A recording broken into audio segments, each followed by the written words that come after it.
SMR, Small Modular Reactor. Yep. That's the new hotness, folks. And don't get me wrong, these things sound cool as heck.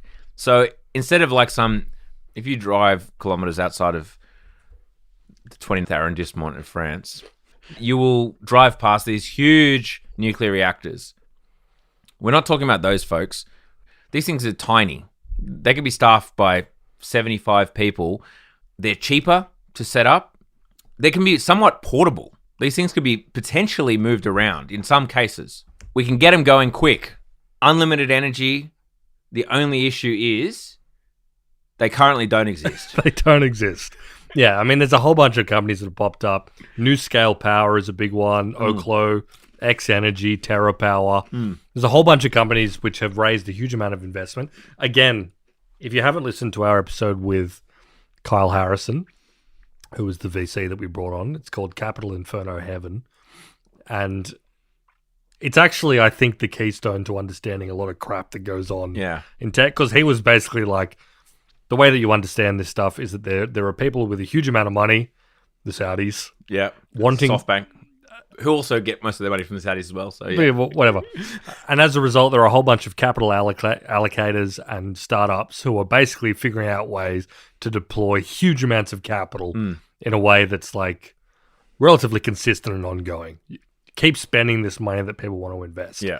And what better target, rather, to do that than a nuclear startup who's building a small modular reactor, which has never existed in the world.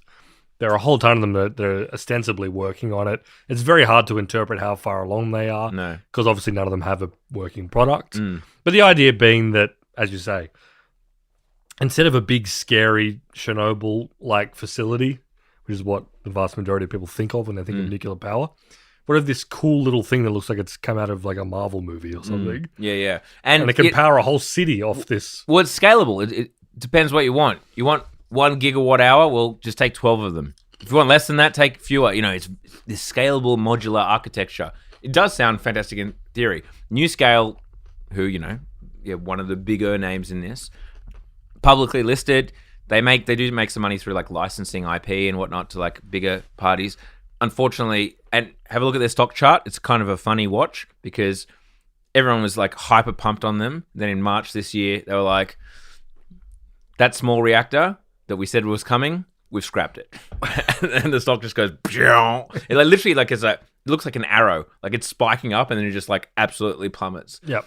Don't get me wrong, the promise is great, but I think one of the key issues with a lot of these things is like, even in the hypothetical, with these things not quite existing yet, they're friggin' expensive. Yeah. It's one of the most expensive forms of power generation that exists. And we find ourselves in this interesting position. This is what has come up with the Australian stuff, right? Australia has contemplated nuclear power multiple times over the past few decades. They've done inquiries and reports and all that kind of stuff. All the stuff one would expect one would do if we were thinking about nuclear. That's correct, yeah. Because most of the countries that use it as a preeminent part of their energy mix built these stations 40, 50 years ago, right? America has... If you're listening to this, did you know there's another world out there where you get a second episode of Down Round a week? Yep, it's called Down Round Premium. That's right, and there's no interruptions. No interruptions, no ads, 2 episodes a week, including the free one you're getting right now, plus another one. Yep, $7 a month, not a week, a month, downround.net. Downround.net, instant access to the whole back catalogue as well. You've got so much to catch up on. There's so much. Get around it.